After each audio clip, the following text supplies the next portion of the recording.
this. I'm gonna miss this the most. And I don't care about that. The pretty floor.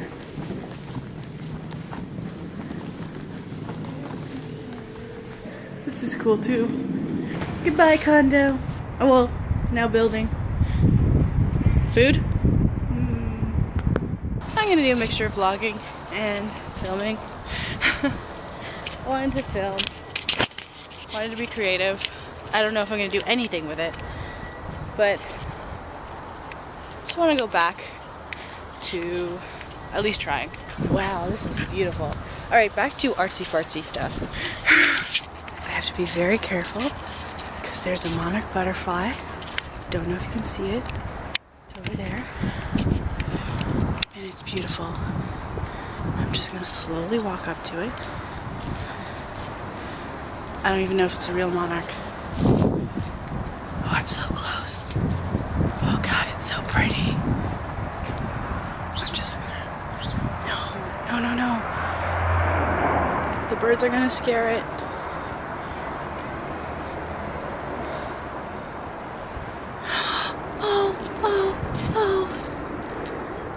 Oh, I have to go chase it now. What? You didn't understand how many pieces. Andrea's so frustrated right now because I was like, come, film the beautiful garden. Another monarch butterfly! You've never seen nature before.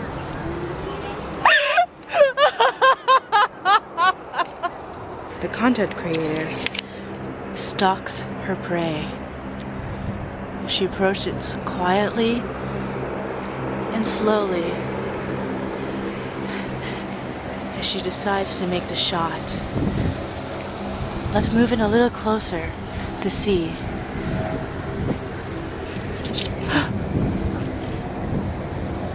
She may have already captured her prey and moved on to another. Cool thing about this place, this is the music garden. And so this area always has like a garden that represents a song. This one is called a courant. At least that's what I call it, is a courant. Originally in Italian and French dance form. It's an exuberant movement that is interpreted here as a huge upward spiraling swirl. You're jealous. Right now? Why? Because it's on you? No! So cool. Your feet are weird and you're hairy. Oh, I thought you were talking to me for a second. Wow. I guess it's used to this. How did you do that?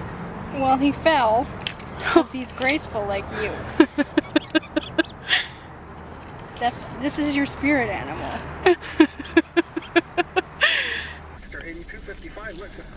Is that your cup of tea? You like horror stuff, or?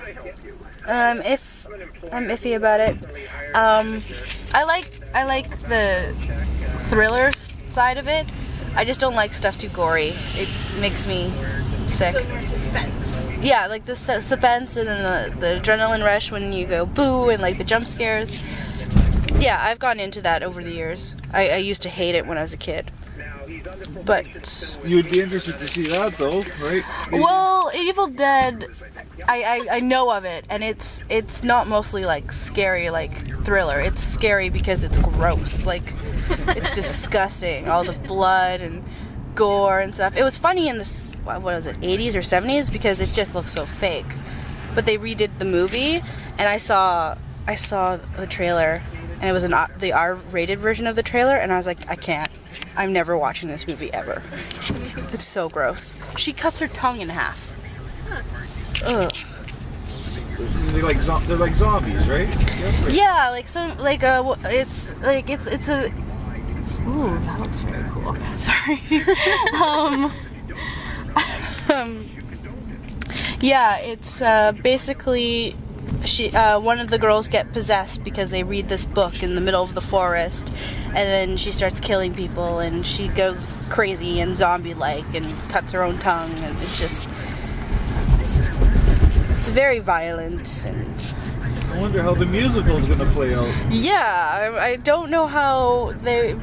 What would they sing about? Like, she's possessed. She's possessed. Yeah, exactly. Put her in the cellar. Yeah. Like, I don't get it. Like, that's what they do. They put her in a cellar, and she just starts talking crazy talk. And Oh, there you go. That's a song right there. I think the musical part of it would take an edge off.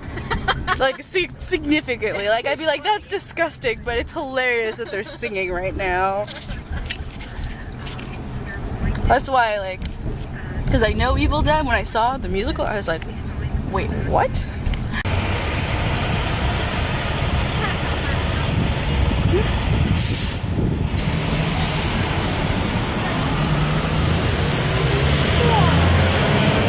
On our way to the TIFF Lightbox Theater again. Because it's time for subscribe. I'm not seeing him, Andrea is. Actually, we have a lot of time until his show, but we're just gonna hang out, edit videos there. Yeah, and just chill. Yeah, the last couple days are just nuts with like socializing and then going here and going there. So I think today was more like, oh, don't hit the bird! Oh God, I don't care. Sorry, this bird almost got hit by a car.